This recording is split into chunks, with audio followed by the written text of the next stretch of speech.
In the underworld, power knows no gender. Meet the 5 most wanted female cartel bosses: fierce, cunning, and always one step ahead. But what happens when the law catches up to them and they face a life sentence? Will they break down or stay strong until the end? Let's find out. Number 5. Enedina Arelland Felix. Next up, meet the fierce Enedina Arelland Felix, a distant relative of the infamous Sandra Avila Beltran and Edina Arellano Felix. This lady isn't just any ordinary crime queen. She's considered to be the world's first female drug lord, as deemed by the Drug Enforcement Administration. Move over, boys, because the queen of the underworld has arrived. But let's take a step back and learn about her origins. As a young girl, Enedina dreamed of becoming the queen of a carnival in Mazatlan. Talk about ambitious dreams. But fate had other plans for her. With her family deeply involved in drug trafficking, those carnival dreams quickly faded away. However, Enedina's ambition and leadership skills couldn't be contained. When her brother Eduardo Arellano Felix got nabbed in 2008, she stepped up to lead the Tijuana cartel.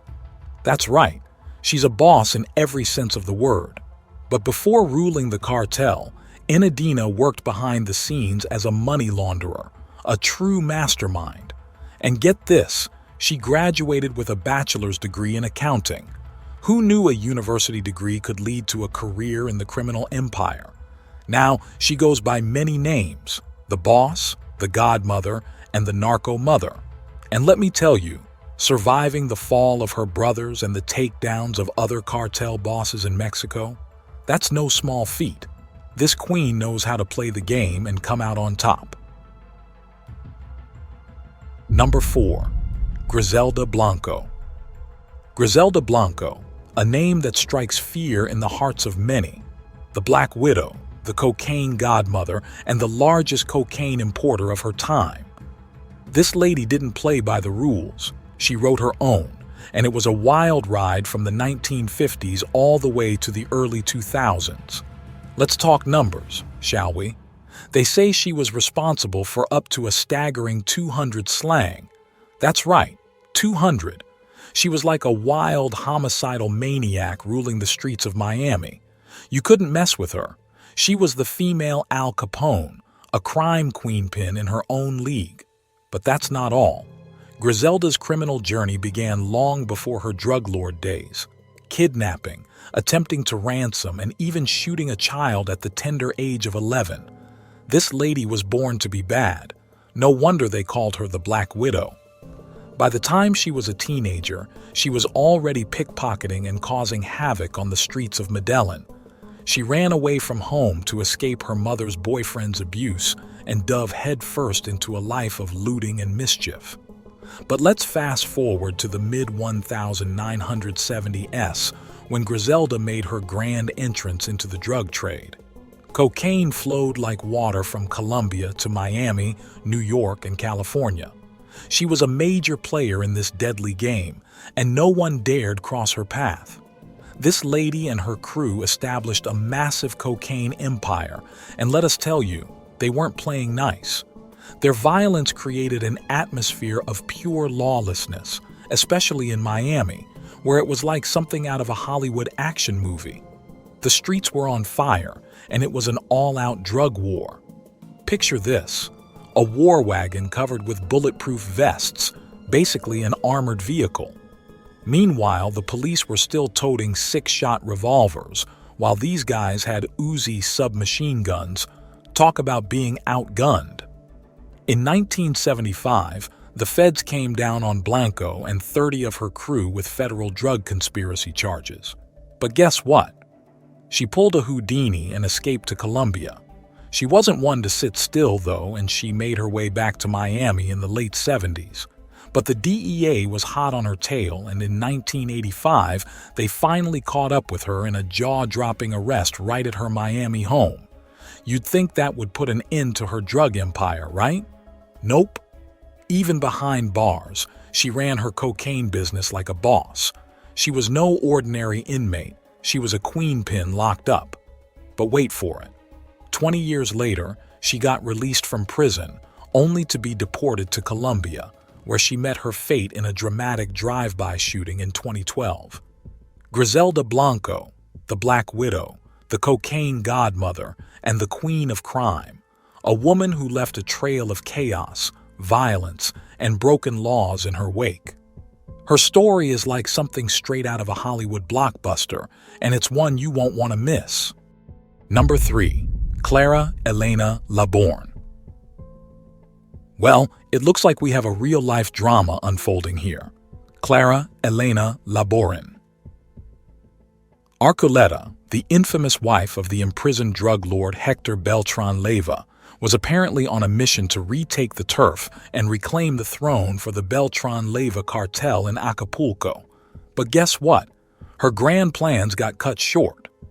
The lady with a plan was arrested in the northern city of Hermosillo, and let's just say her dreams of cartel glory have been shattered.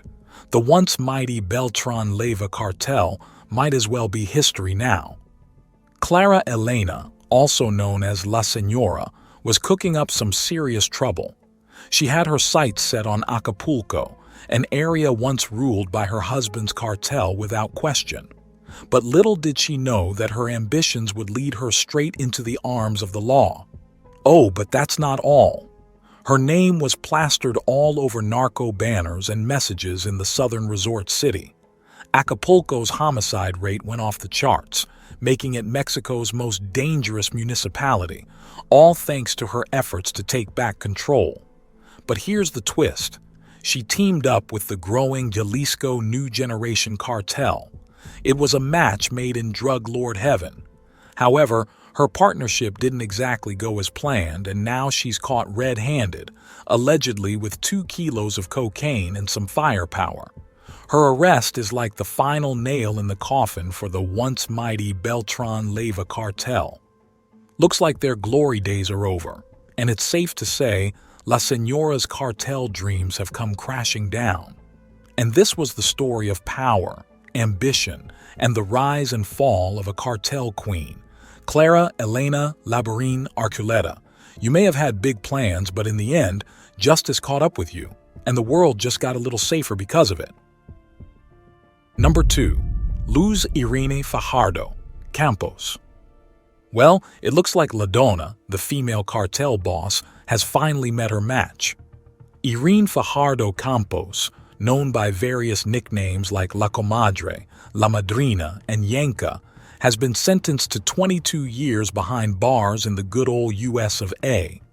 But hey, don't let those fancy names fool you.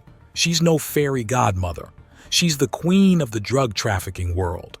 Campos, along with her 2 adult sons, ran an international drug trafficking network that spanned countries and oceans. They were like the A-team of crime, importing cocaine from Colombia, playing with precursor chemicals in Mexico, and shipping off their lethal merchandise to the U.S. Talk about an illegal global enterprise. To make things even spicier, they weren't shy about bribing law enforcement officials in Mexico and Colombia to get the job done. Because when it comes to drugs, this lady and her crew knew how to pull out all the stops. But the party had to come to an end, and La Donna found herself facing the U.S. District Court for the District of Columbia. And guess what? She was convicted for her role in a massive conspiracy to transport tons of cocaine and pounds of methamphetamine into the United States.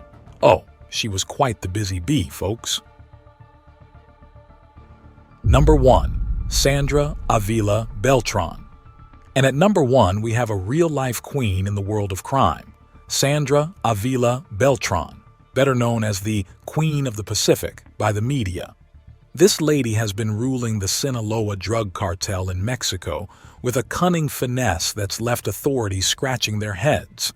Born into a family of cartel members, Sandra might as well be the 3rd-generation crime royalty, but she's got skills that leave no trace of her misdeeds. For years, she operated like a ghost, avoiding the prying eyes of the police. But things got spicy in 2001 when the authorities caught a tuna boat carrying a whopping 9 tons of cocaine. And guess where the trail led? Yep, right to the queen herself and her lover. Talk about a high-C drug drama. And if that wasn't enough, she turned the spotlight on herself when she claimed her teenage son was kidnapped for a jaw-dropping $5 million ransom. The drama was real, but luckily, her son was returned safely. But let me tell you, the police didn't stop investigating. Sandra's criminal empire hit a bump in the road in 2007 when she was convicted of money laundering. But don't think she just sat behind bars and moped. Oh no, this queen has charm for days. Reports say she charmed investigators into letting her doll up with makeup before her transfer to a women's jail. Gotta look fabulous, even in custody. With that said, thank you for watching. Be sure to hit that subscribe button and stay tuned for more. And if you found this content helpful, give the video a like. See you in the next video. Till then, take care.